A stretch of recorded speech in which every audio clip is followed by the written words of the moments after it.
ADCR Iqbal سنگھیڑا کا معاملہ بھی اپنے منطقی انجام کی طرف بڑھنے لگا ہے۔ اقبال سنگھیڑے کو جوڈیشل کر دیا گیا، یعنی اب ان کی ضمانت ہو سکتی ہے۔ پہلے ریمانڈ کے بعد دیے گئے جسمانی ریمانڈ میں محکمہ اینٹی کرپشن اقبال سنگھیڑے سے مزید کوئی ریکوری نہیں کر سکا۔ یہاں خبریں ضرور چھپائی گئی ہیں کہ جی 17 پتہ نہیں کروڑ میں سے اتنے کروڑ کر لیے گئے اور ادھر ادھر کی باتیں اور اربوں روپے کی ریکوری کی خبریں ضرور شائع کروائی گئی ہیں، لیکن پریکٹیکلی عدالتی اگر زبان میں بات کی جائے تو کچھ بھی ریکوری قابل ذکر ریکوری نہیں کروائی جا سکی۔ یوں لگتا ہے کہ اقبال سنگھیڑا صاحب کی کسی حد تک معاملات جو ہیں وہ حل ہو چکے ہیں۔ گرفتاری کے باوجود اقبال سنگھیڑا کا تاحال تبادلہ بھی نہیں ہوا، نہ وہ معطل ہوئے ہیں، نہ ان کی جگہ کوئی نیا افسر آیا ہے۔ اس حساب سے اگلے 1-2 روز میں اگر ان کی ضمانت ہو گئی تو ذرائع کا کہنا یہ ہے کہ وہ ہو سکتا ہے کہ واپس اپنی سیٹ پہ آ کے بھی بیٹھ جائے۔ اقبال سنگھیڑے کے معاملے پر خواجہ آصف نے نواز شریف اور مریم نواز کو جو خوفناک تصویر دکھائی ہے، نون لیگ کے اندرونی حلقے اسے بلیک میلنگ کہہ رہے ہیں کہ انہوں نے اپنے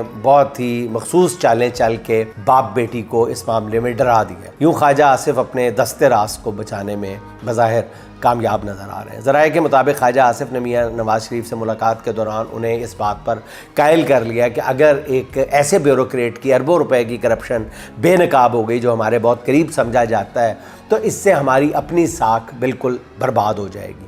یعنی خواجہ صاحب نے یہ نہیں کہا کہ میری ذاتی ساکھ خراب ہو جائے گی، وہ دوست وہ ان کے تھے، انہوں نے کہا یہ پوری نون لیگ کی ساکھ برباد ہو جائے گی۔ انہوں نے کہا جی ہمارے مخالفین کو پروپیگنڈا کرنے کا موقع مل جائے گا کہ اگر ہمارے ایک بیوروکریٹ کی کرپشن کا یہ حال ہے تو پوری حکومت اور تمام بیوروکریٹس نے کیا تباہی مچائی ہوگی۔ ذرائع کے مطابق خواجہ آصف نے ستھرا پنجاب پروگرام میں ہونے والی کرپشن کی تصویر دکھا کر نواز شریف کو بیک فٹ پہ کر دیا۔ ستھرا پنجاب پروگرام کے تحت ہر ضلع کو ماہانہ کروڑوں روپے دیے جاتے ہیں اور بعض اضلاع کو تو 10 ماہ کے دوران 70 سے 80 کروڑ روپے بھی دیے گئے، مگر پورے پنجاب میں گندگی جو کی تو ہے۔ اب ذرائع کا یہ کہنا ہے کہ خواجہ آصف نے میاں نواز شریف کو بتایا کہ ایک کرپٹ بیوروکریٹ کو نشان عبرت بنایا گیا تو پھر باقی کرپٹ بیوروکریٹس بھی ان کے خلاف ہو جائیں گے اور نون لیگی حکومت کی کرپشن کی کہانیاں خود لیک کریں گے۔ یہی نہیں بلیک میلنگ کا ایک انداز تھا۔ اس طرح ہماری مرکز اور پنجاب میں حکومت جو ہے وہ تماشا بن کے رہ جائے گی۔ اب ذرائع کہتے ہیں کہ خواجہ آصف کا تیر عین نشانے پہ لگا۔